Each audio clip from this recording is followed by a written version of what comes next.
Good evening and welcome to the Pompey Politics Podcast PMQ special, where we wait and see whether any questions will be answered, whether any questions will be sensible, and will this be the first of the fond farewells to Keir Starmer?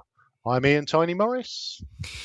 And I'm Simon Sansbury. Good evening, Ian. It's bloody hot. As we sit here, it's 35 degrees in the house, I think. I am basically melting. It is, you are lucky, those of you watching along. I've got a shirt on, and yes, we are struggling in the heat. Good job, there is no climate change thing going on. So today it's the first chance of for Kemi to wish Sir Keir warm-hearted hugs as after his resignation speech. So should we jump in and see what he has to say, Simon? Yeah, let's go for it.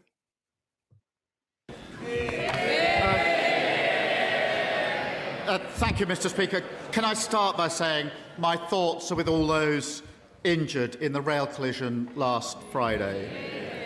I was deeply saddened to learn of the death of the driver of the Corby to St Pancras train. His family have requested privacy, and we should all respect that. I send my deepest sympathies to them at this awful time. My thoughts are also with those injured in the appalling attack in Edinburgh, which appears to be motivated by anti-Muslim hatred. Mr. Speaker, let's be clear, in this country, an attack on one of us is an attack on all of us. We will not stand for it, and the perpetrator will face the full force of the law. Let me commend our emergency services who responded to both incidents with outstanding bravery and professionalism in very difficult circumstances. Mr. Speaker, one of the greatest privileges of leading this country is meeting our armed forces, celebrating their work and marking Armed Forces Week. And I want to thank them all for their dedication, their courage and sacrifice to protect our way of life. Mr. Speaker, this morning I had meetings with ministerial colleagues and others. I shall have further such meetings later today. Not today. Leader of the Opposition, Kemi Bendel. Thank you, Mr. Speaker. And can I associate this side of the House with the Prime Minister's remarks on the horrific train crash, the attacks in Edinburgh, and, of course, Armed Forces Week? I want to start by congratulating the Prime Minister. He's the other party leader who won a by-election last week. Although I think I'm much happier with my new MP than he is with his. 2 weeks ago, Mr. Speaker, 2 weeks ago, the Prime Minister told the House that the government was funding defence and everything was under control. The very next day, the Defence Secretary resigned, saying the Prime Minister was unable and the Treasury unwilling to fund the defence of our country. What changed? Well, Mr. Speaker, she references the by-election. I'm very pleased with our new Member of Parliament. Can I also say to her, in Gorton and Denton, the Tories got 1.9% of the vote. Can I congratulate her, because in Makerfield, they got 2.2% of the vote. Just edging past Count Binface. She says they're winning everywhere. At that rate, it'll take them 500 years to get back into power. Mr. Speaker, meanwhile, back on these benches, we've delivered the biggest sustained boost to defence spending since the 1980s. That's £270 billion over this Parliament. That, Mr. Speaker, is a record. The Defence Investment Plan will take that even higher. That's about facing the future. We'll finalise the plan with the Defence Secretary and we'll have it published before the NATO summit. I thought I'd quickly dive out there for a second on the first one. What do you think? What are you thinking so far? Well, I thought that was lovely work from Kemi. It was deft, wasn't it? It was very deft on me. I'm happy with mine. The interesting piece for me on that is, I don't know when the date of that NATO summit is, but we know that this spending plan was due last autumn and feels like it's been punted downfield several times. That was quite a cast iron commitment. Perhaps that what's changed hasn't been answered, but the spirit of the question for me, I'm quite pleased with that. The 1.9 to 2.2, a bit of me. Yeah, I, I, and I guess was where we should pause to think. You know, I don't feel, maybe he is happy to see Andy Burnham because he doesn't look like he's been having much fun for the last few months, does he? Well, no. To be fair, he's. I guess he didn't have as many parties as previous occupants. Sorry, that was cheap. Should we get some more? Yeah, let's have a look. Mr. Speaker, I think the Prime Minister forgot to mention that in Aberdeen South we got 50%. And he says that he's funding defence. The truth is, he wouldn't be in this mess if his Chancellor had found money for the Defence Investment Plan. The Prime Minister gave her the second most important job in Britain. She was the first female Chancellor. She lives next door to him, but wouldn't even come out to stand by him during his resignation speech. She was too busy getting ready for a selfie with the new leader. Does the Prime Minister feel let down by his Chancellor? This is the Chancellor who ended austerity inflicted on our country for 14 long years. This is the Chancellor who got the economy growing, Mr. Speaker. She doesn't normally want to talk about the economy. That's because in the first quarter of this year, the UK had the fastest growing economy in the G7. Our growth was upgraded by the IMF and the OECD. Last week, unemployment was down. Inflation was better. That is because with this chance we have the right economic plan and we can weather the global storms in the war that she wanted to jump into. Mr. Speaker, they're cheering so loudly. If it's all going so fine, why is he resigning? The fact is, she did let him down. She's the one who snatched the winter fuel payments. She's the one who announced a disastrous budget that killed economic growth. And because of her, once again, a Labour Prime Minister is leaving office with unemployment higher than when he came in. But the Chancellor isn't the only person who let him down. The Energy Secretary is putting up bills and killing jobs. He was, he's not here, is he? He was a failed Labour leader, rejected by the electorate, brought back from the wilderness by this man, and when the going got tough, he jumped into bed with the Mayor of Manchester. It's not the first time he's betrayed someone close to him, is it? But does the Prime Minister think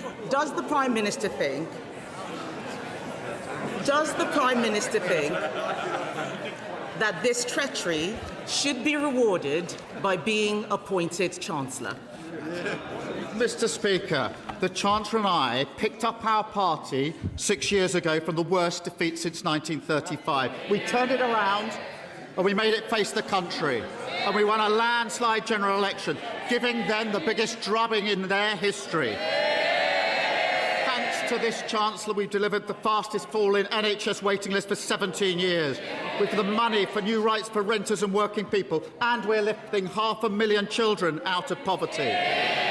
Mr. Speaker, the test for every Prime Minister is handing over the country in better shape than you found it. I know I can do that, which is more than can be said for her predecessor, her predecessor's predecessor, and her predecessor's predecessor's predecessor. On the predecessor's predecessor point, we'll pause. So, if it's so good, why are you leaving? Well, Kemi has never really liked Rachel Reeves, has she? It's fair to say that there is no love lost between them. No, that's true. And I think there is that element of this is following the path that I thought it had to, didn't it? Because I guess the good news stories that Labour want to get across, the falling NHS waiting lists, the children out of poverty, all of their kind of good news headlines, just don't really have got, don't feel like they've got the traction with the electorate that you think they might have done. And it's that piece, isn't it? Where, as you touched on there, well, if everything's going so well, why resign? Yeah, I mean, it's a kind of an obvious point, but I mean, aside from obviously Kemi's points are challenging this kind of attempt at a narrative of actually these are all the great things that we've done, and you can get into a debate about how fantastic all of those things were or they weren't. But the sheer fact that she's able to stand there and make those points also backs up why he's going. Yeah, and I think there is for me there is a fundamental faux pas in one of his responses, isn't it? Which is 14 years, and it's said with that scornful tone. You had 14 years to prepare for government. You won a landslide victory. How can you be this bad inside, or be considered to be this bad inside 2 years? It takes some doing, doesn't it? But I think as disruptive or as concerning it might be about changing, about having a leadership battle while in government, and if there actually is going to be a leadership contest, that's going to take place over the summer when Parliament Yeah, is not sitting. So in that respect, it's not really, unless something major happens, it's not really going to impact on the business of the no, day. But from a perspective of what Kemi's doing at the moment, despite landing her points very, very well in the punchy adversarial way that she always does, or that she's grown to. She didn't start off yeah, that way. She's just backing up the reason why he's going, and the reason why actually it's the top team. It's the pairing of Starmer and Reeves. This is precisely why the PM needs to change, and why the Chancellor of the Exchequer will inevitably need to change. yeah, and it is that piece where I think do I feel sorry for him yet? No, not quite. Let's play some more and see whether it gets worse for him before it gets better. Okay, let's play some more. Just before, but do remember to give us a like, a comment, or give us a subscribe or a follow wherever you're catching us. Let us know what you think, and let's hear some more. Mr. Speaker, once again, I have to ask, if it's all so fantastic, why is he resigning? And I think it is very generous of the Prime Minister to stick by his ministers, because they didn't stick by him. He can say what he likes, but the people of Aberdeen gave their verdict. They gave their verdict on his energy secretary by voting Conservative. But to be fair, Mr. Speaker, to be fair, they're not all traitors and deserters. Some of his cabinet have been loyal and incompetent. Hands up if you think the Education Secretary is doing a good job. Even she doesn't think she's doing a good job, Mr. Speaker. Even she doesn't think she's doing a good job. Someone did. Just for those who raised their hands, the two people who raised their hands, yesterday a poll found that 0% of teachers think the Education Secretary is doing a good job. 0%. She taxed private schools to pay for more teachers, but the number of teachers has gone down. Yeah. It turns out appointing a spiteful class warrior as Education Secretary was a disaster. Yeah. Does the Prime Minister agree that he has been let down by her incompetence? Prime Minister. The Education Secretary grew up in poverty. She knows exactly what it means to grow up in poverty. She was once reluctant to tell her story. I know her story. It's an incredible story of social mobility and success. I am so proud that she is sitting there, and so should everybody in this country who cares about social mobility. She knows that for poor children, education is absolutely vital, and that is why it drives every single priority and value that she has. I would have thought the party opposite would recognise and understand some of that, but they've fallen so low they don't. Mr. Speaker, the fact is that if she knew so much about poor children, she wouldn't have given them fewer teachers. Teacher numbers have gone down. Teacher numbers have gone down. It's amazing. I've never seen this much excitement on the Labour benches. Yes, cheering so loudly while there are 400 knives stuck in his back. Shame on them. Shame on them. They don't like it up them, but they know that what I'm saying is true. And Mr. Speaker, there were times when the Prime Minister tried to do the right thing. He did try to cut welfare. And who stopped him? Those MPs behind him. In the words of the Welfare Secretary, his MPs only want to know who they can tax to fund more benefits. They are not Labour MPs, they are welfare MPs. Does the Prime Minister feel betrayed by the people he got into Parliament? Sorry, Prime Minister. Can I just say, let us think about the language we're using. I think that'll be the first to leave, please. Can I just say, think about the language we're using, because when we leave this chamber, don't be surprised when constituents feel they can use the same language against each other. Let us show a little bit more decorum and respect to each other. Prime Minister.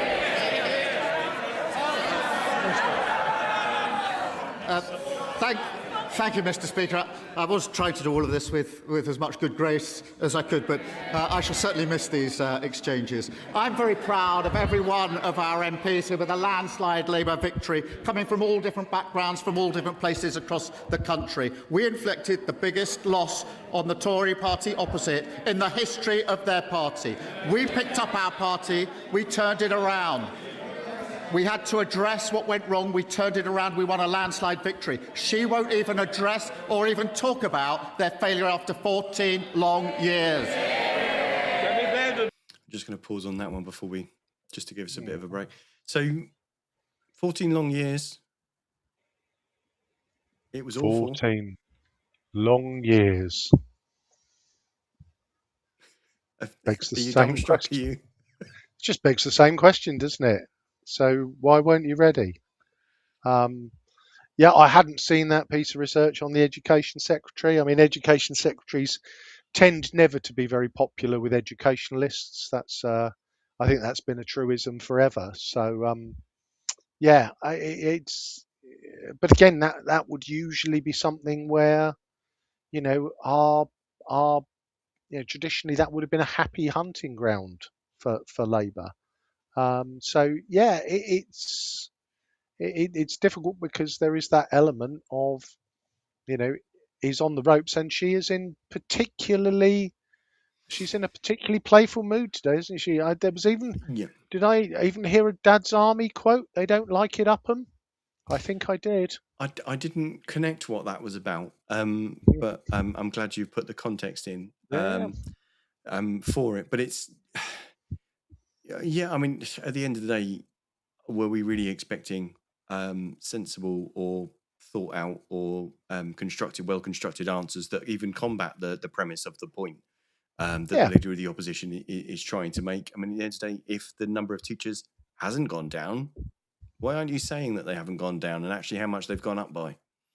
Well, and there is that it just allows her to land that punch, doesn't it? Well, it does, and you know, it's that guilt by omission, isn't it? You know, the whole thing around taxing public school fees was dressed up very much as not ideological, not a class war. It was about, you know, it was another one of those kind of taxation arguments that basically said if you can afford to pay for your child to go to a private school, you can afford to pay the VAT, and we will then, you know, effectively put all that money in a bucket and buy more teachers for those children who can't afford to go to private school. Yeah, but if your argument is we are recruiting them and they're being trained, or you know they're not on stream yet, then do you know what I mean? but this is this is the fundamental, isn't it, Simon? If you're not fighting back with that, then for me that's guilt by omission, isn't it? Yeah. You know, you haven't done what you said you were going to do. But I think quite often that's the problem with these exchanges is Kemi will make quite a feisty point and sometimes quite pointed and quite personal in some of the dismissive way she plays with people. But then the ground to kind of stand on would be this is the sensible answer. This is why what you're suggesting wouldn't work. And instead of doing that, what we've had over the last 2 years has instead been, but we're not as bad as you are, and you left it in an awful state, and 14 years, etc., etc., etc., etc. And you know, it's just a shame. The whole point is Prime Minister's questions. Should we? I'm just conscious of the time. Should we kind of rock on? Mr. Speaker, he is the one who is resigning because of his MPs. There's no point trying to distract from it. And let's be honest, Mr. Speaker, the Prime Minister has made many mistakes, otherwise he wouldn't be going. But he has also been let down. I'm only saying what his staff have been briefing. He has been let down by an energy secretary who is killing industry, let down by a chancellor who is killing jobs, let down by backbenchers who don't understand that government is about tough choices. He U-turned again and again and again to appease them, and now they've abandoned him. And what for? A pair of eyelashes and a black T-shirt. Isn't the truth that whoever is in charge, Mr. Speaker, isn't the truth that whoever is in charge, the real problem is the Labour Party? Mr. Speaker, 2 years ago, I walked into Number 10 and found a broken economy, broken public services, and broken trust in politics. Because of our decisions, my decision, the country is moving in the right direction, a stronger and a fairer Britain, ending austerity, investing in our public services, the fastest fall in NHS waiting lists for 17 years, more rights for workers, more rights for renters, standing with Ukraine, Britain's reputation restored, and 500,000 children being lifted out of poverty. Change promised by a Labour government, fought for by a Labour government, change delivered by a Labour government. So Ed Davey, leader of the Liberal Democrats. Do you want to quickly sum that before we get to Ed, or do you want to go straight on to Ed? We've got to get Ed. Yeah. He's coming in on a bungee rope. I don't think there's much else we can say about the Badenoch-Starmer exchange anyway. So let's hear Sir Ed Davey. Thank you, Mr. Speaker. Can I associate myself and my party with the Prime Minister's remarks about the horrifying train crash in Bedford and the appalling attacks near a mosque in Edinburgh? Our thoughts and prayers are with the victims and their families. And can I mention, Mr. Speaker, today's review of Nottingham's maternity services, which is truly shocking. I hope the government will rise to this moment and implement Donna Ockenden recommendations in full without delay. Mr. Speaker, can I also recognise how difficult it was for the Prime Minister to make the statement he did on Monday? It's an important reminder as we debate issues robustly in this House that we are all human, and it's something that everyone should remember.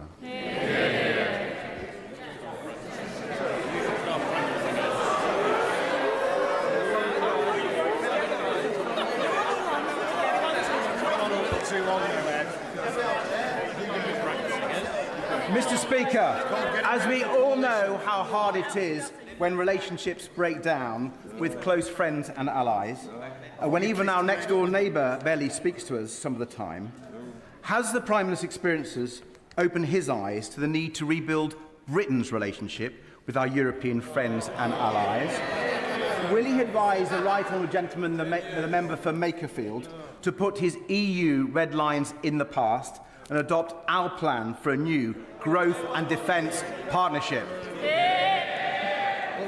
Mr. Speaker, I'm very proud of the fact that we've reset our relationship with the EU and we're bringing it closer together. That is in the best interests of our country, and I know he understands that. And I know that, like me, he's been reflecting on his own career. Given that he had revelations, he turned down a job with MI6. I think the whole House will be wondering what might have been.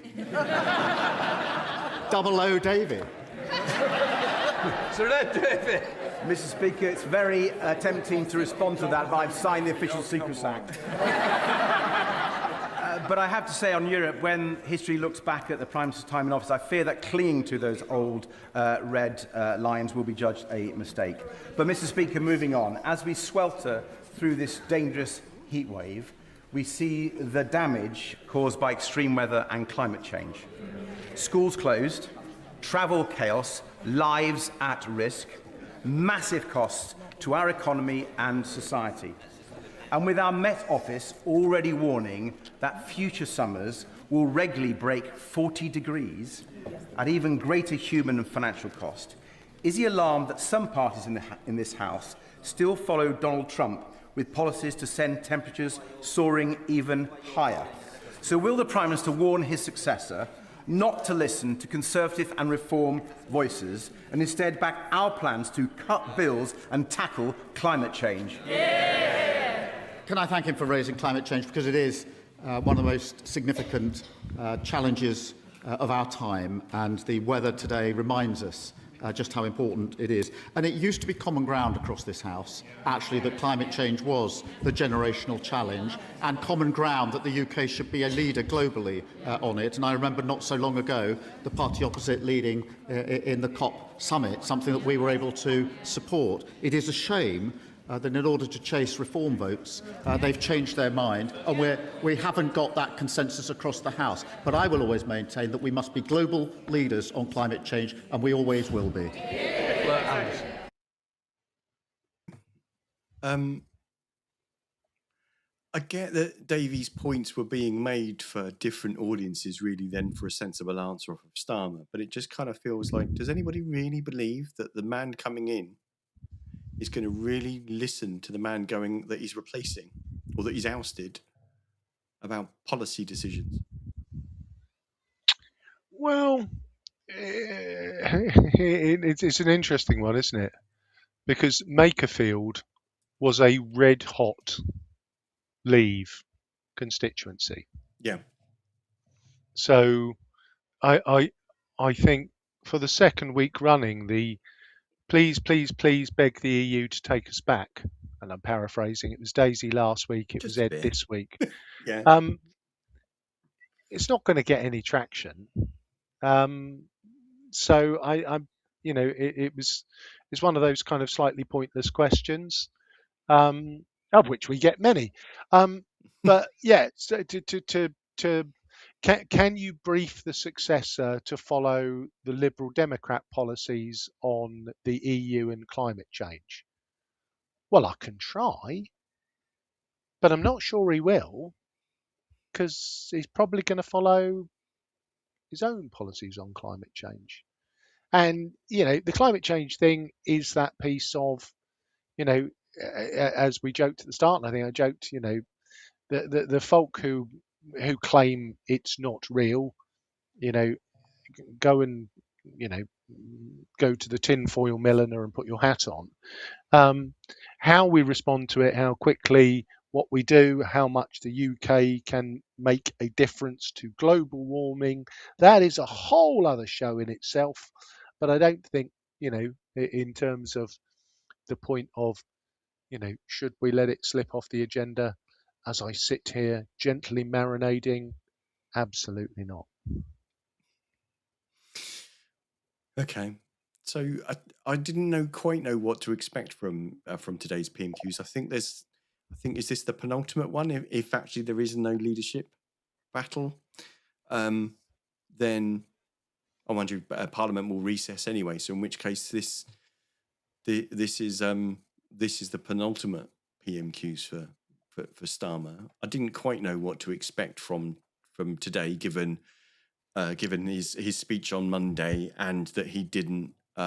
He basically, Deputy Prime Minister David Lammy was sent in his stead on Monday afternoon to brief the House. Yeah.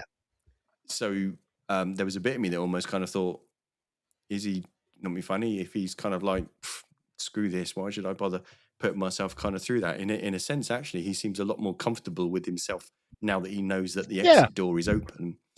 But we're still not getting answers, and we're still not getting any. We're still not fighting the point being the point or the accusation being made by the opposition. I'm going to listen to what you've asked me, and I'm going to give something I want to say that's roughly in the near orbit of the thing you just asked me about. Yeah, and I think there is that element of it is, we cover PMQs.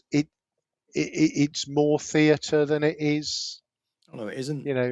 Exactly that. So, no, I think to be fair to Sir Keir Starmer, he has strode up there. Kimmy was in particularly spiteful and good form today. So, she landed some fairly lusty blows on him, which wasn't, she's been doing that for months now. But to be fair to him, he came and fronted up, and he could.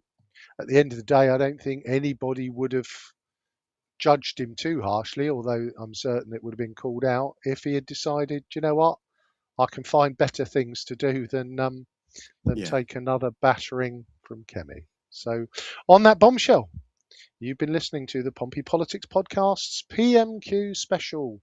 How many more sleeps till Burnham? We'll have to work that out. Maybe you won't win. But I'm Ian Tiny Will Morris. there be a contest? Well, there won't be a contest. Exactly. So yeah, and I've been Simon Sansbury. Thank you very much for watching and for your comments. Don't forget to give us a subscribe, like, or follow, and leave us some comments. We'd love to hear what you've got to say. We'll see you on the next episode. So we won't be streaming live on our normal time slot of Sunday this weekend, but we'll put something in, and we'll make some announcements about that. But if you would like to enter into a conversation with us and talk about either about the government's proposed legislation about banning social media on for under 16s, or indeed to talk about the other big event this week, which kind of seems to have gone without much comment from anybody else. Of course, it was the 10th anniversary of the Brexit vote. So if you'd like to talk about that, then please send us a message or a voice note. You can send us a voicemail from our website, pppodcast.uk, or you can send us an email, studio@pppodcast.uk. But otherwise, thanks very much. Try and stay safe and out of the heat. We will see you next time. Thank you very much.